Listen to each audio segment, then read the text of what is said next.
పిల్ల నాగలక్ష్మి నా పేరు. నేను చిన్నపిల్ల కాడి నుంచి ఇక్కడ ఉన్నాను. నేను పుట్టింటి ఆడబెట్టినాను ఇక్కడ. మాది సినిమా హాల్ అండి ఇదంతా. ఇందులో మాది బట్టలు ఉండేదండి. నేను చిన్నపిల్ల మా నాన్నమ్మ అత్తగారు అయ్యమ్మలు ఇచ్చారంటండి జమీందారు ఇక్కడ ఈ స్థలం.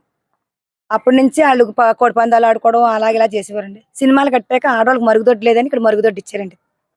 ఇప్పుడు సినిమాలు అయితే ఎన్నాళ్ళు ఇచ్చింది అన్నాళ్ళ నుంచి మరుగుదొడ్డు ఉందండి. అంతవరకు ముందు గడ్డిమెట్టు దొడ్లు ఆ దోళ్ళు అవి కట్టుకునేవారండి జమీందారులు. మా వాళ్ళు కూడా కట్టుకుంటే ఈలోగానే మేము 5-6 ఏళ్ళు బట్టి బహిరంగకు రావట్లేదండి. ఎందుకంటే అందరూ బాత్రూమ్లు ఏదో రకం కట్టుకున్నామండి. ఎవరు పెద్ద మనిషి అయినా ఎవరైనా కాలం చేసినా అవన్నీ తెచ్చుకుని ఇంట్లో పడేసుకున్నాం. చిన్న చిన్న భోజనాలు పెట్టుకున్నా ఆ ఆకులు అవి తెచ్చుకుని ఇంట్లో పడేసుకున్నామండి. ఇప్పుడు మా వాళ్ళందరూ కూలీలు వాళ్ళండి.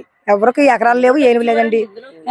కుళాయి కాడ చాలా మంది వచ్చేవారండి. వాళ్ళందరూ కూడా ఇక్కడికి వచ్చేవారండి బహిరంగకి. మేము ఇంకా ఎవరిని ఏమనివ్వాలి కదండి. చాలాసార్లు కంచులు ఉండేయండి దీని చుట్టూ. కంచులు ఉంటే కొన్నాళ్ళ కిందట దగ్గర ఒక 30-40 సంవత్సరాల ముందే గోళ్ళు కట్టారండి.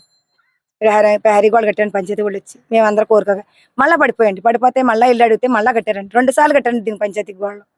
తుప్పలు వేసిపోయండి శుభ్రంగా. తుప్పలు వేసిపోతే తలకో రూపాయి వేసుకొని వాళ్ళని తీసుకొచ్చుకొని కంచెలు అవి కొట్టించుకునే వాళ్ళండి. ఇప్పుడు ఈ 5 ఏళ్ళ బట్టి కానించి ఇది జనం ఏదించేదంటే ఎవరత్నం ఎన్డీఆర్ బాబు అంటండి. ఆ అబ్బాయి వచ్చి కబ్జా చేశాడండి. కబ్జా చేస్తే పంట ముందు 2-3 చుట్లు మేము తరివేసేయండి. ఎవరన్నా వస్తే తరివేసుకునే వాళ్ళు అండి. మాకు స్వామితో కట్టుకుంటా మీరు ఎవరు రానకిల్లదు మేము ఆడ తీసుకున్నాండి. మొన్న 3వ తరగతి కూడా మా వాళ్ళు ఒక ఆవిడ పోయిందండి, ఒక అతను పోయారు. అవి కూడా తీసుకొచ్చి ఇంట్లో వేసుకున్నాను మేము. ఈలోగా మా వాళ్ళు బాధల్లో ఉన్నామండి అందరం. ఎవరు కూడా ఇతర రానకు అవ్వలేదు. అందరు బాధల్లో ఉన్నామని మేము లేని సమయం మేము రాని సమయం మా మగవాళ్ళ పిల్లలు రాని సమయంలో చేసి ఇతను ఈ పని చేశాడండి. చేసి ఇది నాది నాకు అమ్మారండి. అమ్మిలోని తీసుకురామంటున్నామండి మేము. ఎవరు అమ్మారో ఎవరు కొన్నారో అని. దగ్గర నాకు ఇప్పుడు 48 సంవత్సరాలు. నాకు చిన్నతనంలోంచి తెలిసి ఇక్కడ సినిమా హాల్ ఉండేది. ఎదర గోడ ఉండేది. ఇక్కడ యాప్ సెట్ కూడా ఉండేదండి.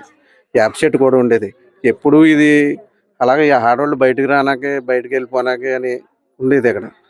అలాగే పంచాయతీ వాళ్ళు కూడా శుభ్రం చేయించేవారు. అలాగే సీపర్లు వచ్చినప్పుడు ఈ ఊరంతా తిరిగి బియ్యమని డబ్బులని అవి ఇమ్మని చెప్పేవారు, అందరూ ఇచ్చేవారు. అలాగే ఇవాళ ఇది కబ్జా చేద్దామని చూస్తున్నారండి. దీని పట్టాలు పుట్టించి కబ్జా చేద్దామని చూస్తున్నారు వీళ్ళందరూ. ఇది 10 మందికి ఉపయోగపడేదండి. ఒక గుడి లేకపోతే ఏదో ఒకటి కట్టుకుంటాం, దాన్ని కమిటీ హాల్ కింద చేసుకుంటాం. చిన్న వాళ్ళు 4 మొత్తం మీద 1500 కుటుంబాలు ఉన్నాయండి దీనికి సంబంధించి 4 వార్డులు ఉన్నాయండి. 4 వార్డులు దీని మీదే ఉన్నాయండి మొత్తం. అందుకని దీనికి న్యాయం చేసి పెడతారని మేము కోరుకుంటున్నామండి.